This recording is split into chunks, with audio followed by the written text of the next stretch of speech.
Hey everybody, I just want to take a moment to thank all my subscribers and listeners that dedicate a little bit of time just to hear what I got to say. Thank you so much, but the struggle is real and it continues. Please spread awareness and do your part by making sure that you are subscribed and liking each of the episodes that you listen to. Share my episodes and spread awareness of my channel and what it is that I'm doing.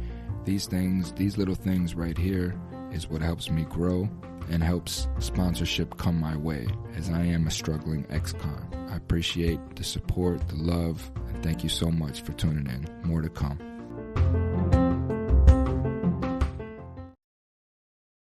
Good morning, everybody. Good morning, good morning. Welcome back. The Thomas FreeMe TV and podcast show, Hump Day. You know, it was one of my favorite commercials. It probably still is, man, the old Geico commercial. And I remember being inside when that commercial came out. And I have a partner that I'm going to end up bringing on the show eventually here sometime if I can wrestle this dude down. But his name was Mike. And if you remember the Geico commercial with the camel, you know, he'd walk around and, you know, Hump Day. And then he saw Mike and he's like, Mike. Guess what today is? I don't know. It's probably funnier in my own mind. But, you know, it's Hump Day, man. It's midway through the week. We pushing. Hopefully the start of your week was good. You're still carrying them good vibes from last weekend. You're prosperous through the, Monday and Tuesday. You're just carrying these good vibes on through the week. Nothing can stop you. You're just a positive ball of energy just moving through the universe and shifting the way that you want it to shift and making the universe do what you want it to do. That's the power of choice. That's the power of brain work. That's the power of faith, knowing that you putting in the work is going to pay off. So let's do it, man. Let's do it. Let's do it on this Wednesday, man. Let's keep them good vibes going, keep them pushing, stay in that good element, continue bringing other people's energies up. Keep lifting people up, keep being positive, keep being a leader, keep showing people, how to fish. Don't bring them the fish, but show them how to fish, how to survive, how to move up. Continue being your best self on this Wednesday, man. So old Kyle Rittenhouse, man, how do you think his past couple nights have been? We're going into day 2 of deliberations. I really look for the jury to come sometime late this afternoon. They've already requested copies of the jury instructions, pages 1 through 6. And that's kind of relevant because that all deals with the self-defense. So they're back there working. Couple odd things, man. Couple odd things I've never seen in a courtroom. First and foremost, I've never seen the defendant pick out his own 12 jurors. So I guess what this judge claims he's been doing for the past 20 some odd years is during a trial, they have 16 jurors that sit through the whole process. And then 12 are selected in the end to deliberate. So these 12 are picked in this judge's courtroom by the defendant in a bingo-style lottery pick. I don't know if I could handle all that pressure at that time because I think at that time, I just want it to be over. And I think that's it. It's just such, you have to remember this kid has been going through this for over a year now, a year and 2 months. And then, the past week, I can't even imagine the sleepless nights, the anxiety. By the time that this comes, you just want it to be over with. And it's a shift. You have to understand these things are very hard to explain. I'm very good at relating things, and it's very hard for me to find anything in life's examples that I've experienced thus far that I can relate to the stress and pressure that you feel in that moment and how we as human beings deal with that. It's hard for me because there's pockets that I don't even remember, which tells me that I just completely shut down in those moments. I just disengaged, and I can remember when they found me guilty. I had my belt on. I was free. I was out on bond. And I had my belt on, my shoelaces, all of those things. My family was sitting behind me. The jury deliberated maybe for 45 minutes. I had barely enough time to really just go outside and have a cigarette and hold the mother of my child for just a short time. It was just her and I sitting in our car, and it was quiet time. We were just sitting there, and I think we kind of both knew that this was the end of a road, and it wasn't long. I mean, it was a Friday afternoon, and my jury went into deliberations maybe around 2, 3 o'clock.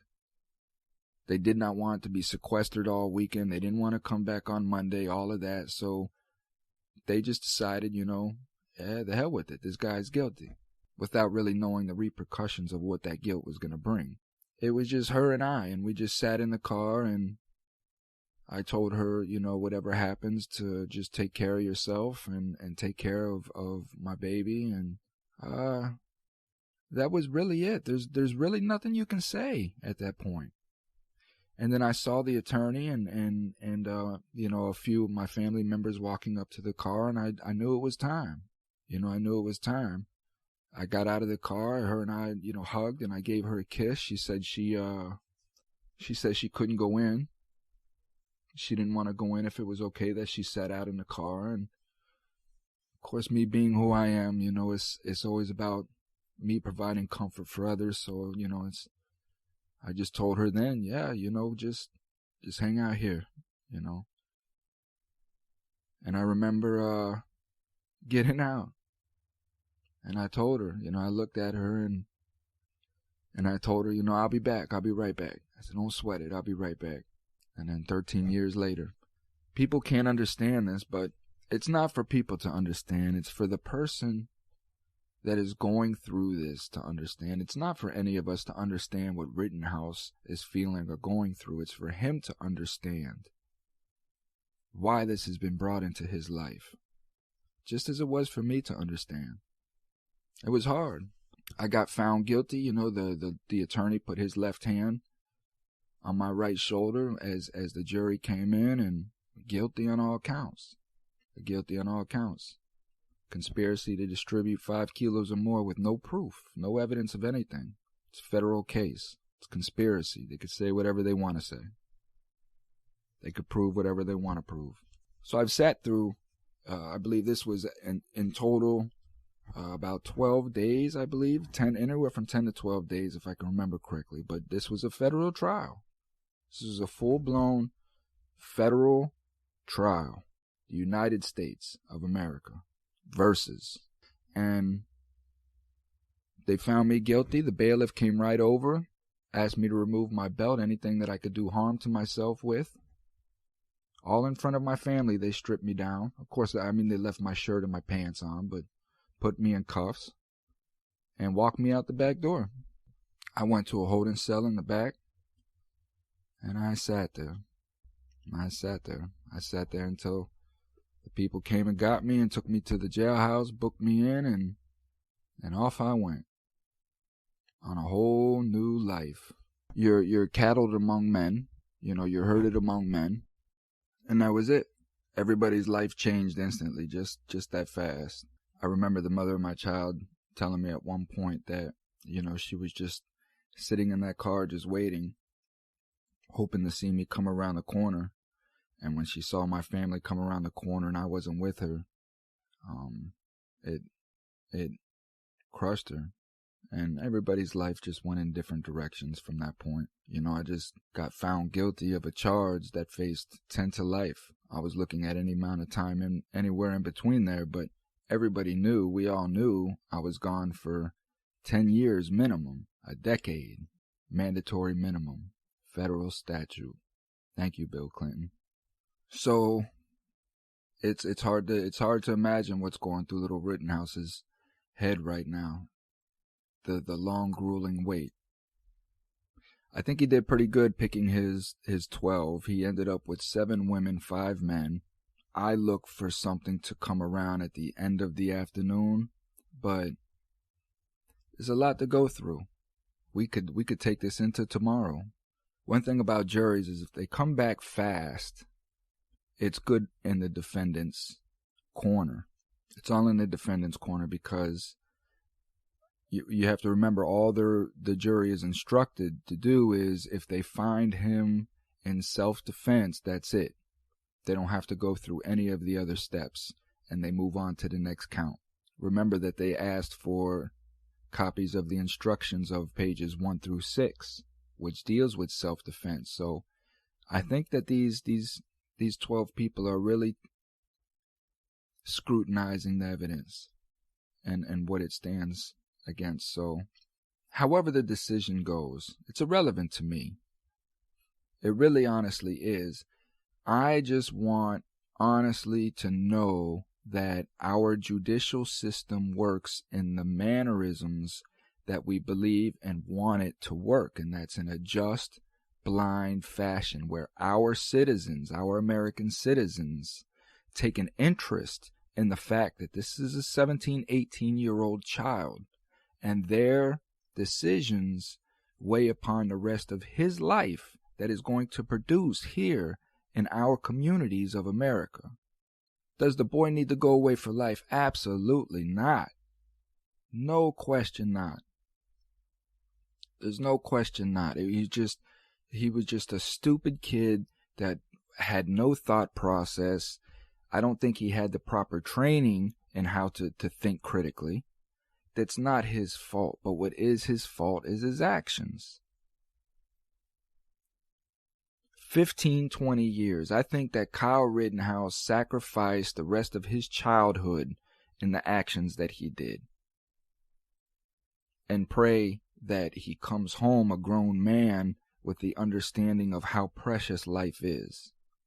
It took me 13 years to understand that. When we do these things, we have to understand the repercussions, not only of our lives, but of our communities. What we're doing to our communities, what we're doing to our rights. I understood that. That's what made me change who I am and realize that my life was led in an egotistical sense. It was always about me and what I wanted. And I was killing my communities to do that. So when all that weight of karma came back on me, I understand it came back heavy. But God let me out of my room early. And I appreciate that. And this is why I do what I do. Because I feel in my heart, He knows that I have an ability to deliver a message. I have an experience that He wants me to share. So this is what I'm doing, is I'm sharing my experiences in hopes that people understand what my words mean. And it changes their life. It changes their life in a fashion that maybe it just gives them a choice. Maybe if Kyle had listened to my podcast prior to Kenosha, which it wasn't in existence at that time, but let's just say it was. Maybe Kyle would have made a different choice. You know, here's a guy that has an episode about him playing with guns, and he got lucky. He didn't expect the situation to go the way that it did. It's just listening to people that have been through these things, experiencing, understanding the mindset, and relating. Having enough trust and faith in what it is that you're receiving to make a different choice, to allow it to guide you into a different thought pattern. That's the key. That's the key. That's the key between parents and children, is that connection. That connection where the parent is just lecturing and it's going in and out of the ear of the child, or is what the parent's saying resonating in the child because the child has faith and knows that what the parent is saying, that they understand. It's one thing to give our children advice, but are we giving our children advice that they hear and they understand and they can relate to? We have to show more interest in our children. And it's hard. You know, I understand it's hard. Us as parents, we're out here working 2 jobs. We're trying to maintain me. I'm trying to pay my bills day by day. Day by day. And I try to keep up with my 17-year-old child as much as I can. Our relationship is a little strained because of our history, but This is my world. This is my heart. This is my bloodline. This is my DNA. This is my one hopes of furthering, my generation and what I'm trying to do. So of course I'm interested in every decision, her thought pattern as much as I can be, but I have to survive. I understand this as a parent. We have to survive. We have to eat. We have to pay these bills, man. These people breathe down our necks. So you can't keep track of your child at all times. You're hoping that your child at Kyle's age, at 16, 17 years old, has enough sense to understand that parents need help too. These children have to help their parents. But instead, these children are so damn selfish and so egotistical. They look for these little loopholes in time where the parent is working or tired. They know that they can skip off somewhere, just easily lie to the parents and go somewhere, buy a weapon illegally, keep it, hide things from the parents. But look what happens. These are the things that we don't think about. Everybody's life is a million times harder than what it was. The children have to help out too. I understand.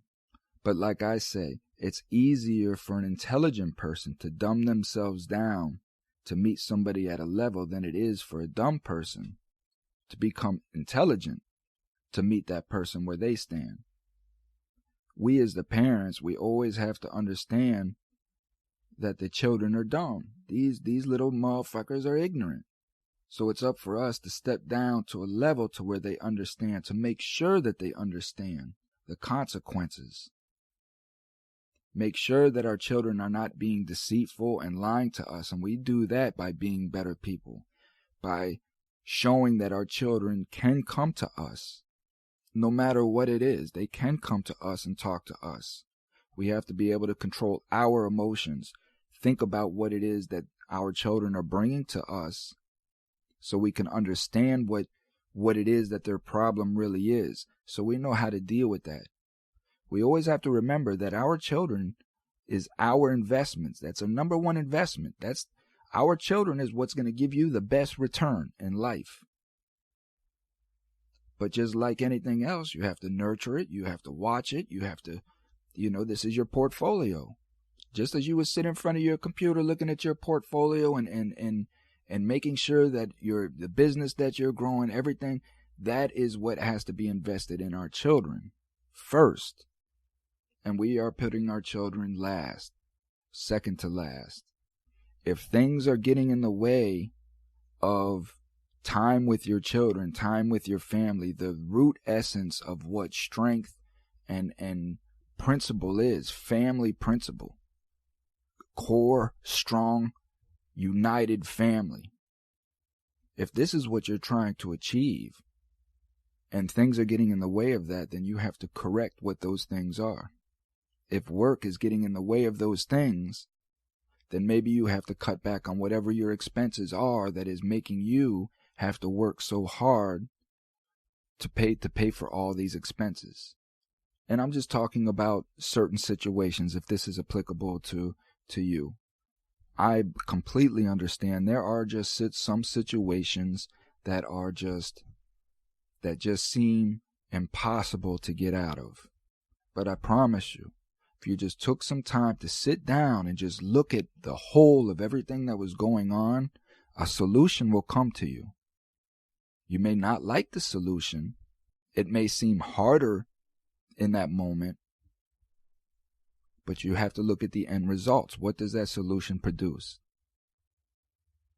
And we just have to do it. But in order to change, we have to produce better children. Children with critical thought process that can think. We have to get our children out of these egotistical states where, every year they want a phone. Every year they want a PlayStation, an Xbox. Every year they want these latest gadgets that are going up $300-$400 every year. Phones are now getting, the Galaxy Fold came out. It's a $2,000 phone. A phone done hit the $2K mark. Sooner or later, phones are going to be $2,500. And it's just going to keep going up. because we, the people, are showing demand for it. Because we, the people, are some selfish, egotistical, narrow-minded people. And look at the children that we're producing. Children that can walk around with AR-15s, full metal jackets, and kill people, but think that it's okay to call self-defense because I was walking around and I patched up a couple hands. I helped somebody with a sprained ankle and I put out a fire or two. I was there to help people, but yet I was there to protect the business, but yet the business had nothing in there to protect, and yet the owners of the business wasn't even there to protect their own business that I've never been to, didn't know nothing about, but I killed people. And then you have half America saying that it's okay that Kyle's a hero because of the criminal record of these people. So just because these people have a criminal record, it's okay to kill them. Well, that makes me feel fucking good, let me tell you. It makes me feel safe in my country. It really makes me feel like I want to go out and better my life, because what's the point? I'm a community leader. I'm trying to be the best father that I can. I'm trying to be my best self. And I'm trying to help and bring people along with me. But yet if something tragic was to happen to me, is this going to be the mindset? Well, damn, look at his criminal record. It's good that this guy's gone. It's good he's off the street. Don't even give him a ticket, buddy. You did us a favor. Who thinks like that? Apparently a lot of people. So no, this is a lose-lose situation for everybody. Everybody. Nobody comes out feeling better. So what it's about then is making sure that our justice system works the way that it is intended and in the fashion that we, the people, want it to be ran. The judge did some very peculiar things in this. I've never seen anything like this before. I've never seen where a defendant picks his own jury. I've never seen where the jury is not sequestered. How is that even? It's just, you had the O.J. Simpson trial. You had jurors that were sequestered for almost a year. Remember, that trial went on for like 250 some days. But yet this trial here, the jury was not sequestered. So there was just a lot of odd things, I think, that left room for a hell of an appeal for Kyle. So again, like I say, his day's not done in court. His day's not done. And again, this may be something political. Who knows? But we, the people, need to be more involved in our judicial system and making sure that it's working properly.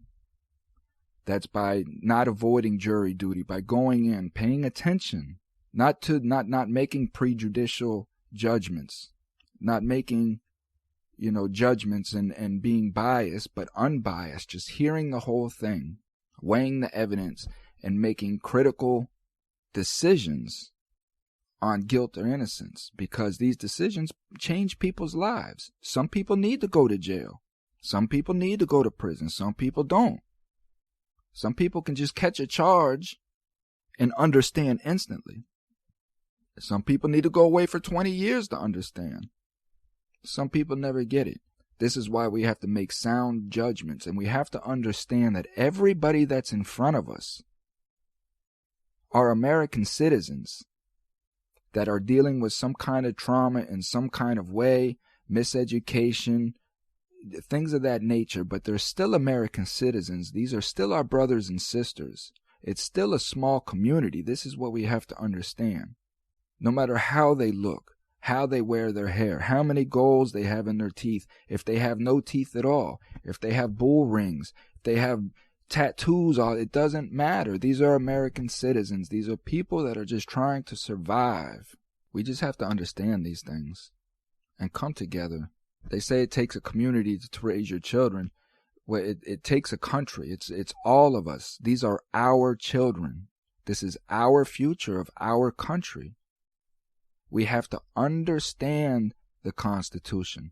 We have to understand what our rights are, instill them in our children, and protect them at all costs, because there are enemies, foreign and domestic, that want to take our Constitution away from us. We are the only country in the world that is owned by the citizens. We are the boss. That Constitution is what protects that. This is why people want to come here, the land of opportunity. We have to protect that. And when we're raising the children that we're doing, and when we're raising the children that we are, and we're doing the things that we're doing, we are going to lose those rights. So this is part of the process, man. I don't wish no ill will on this kid, man.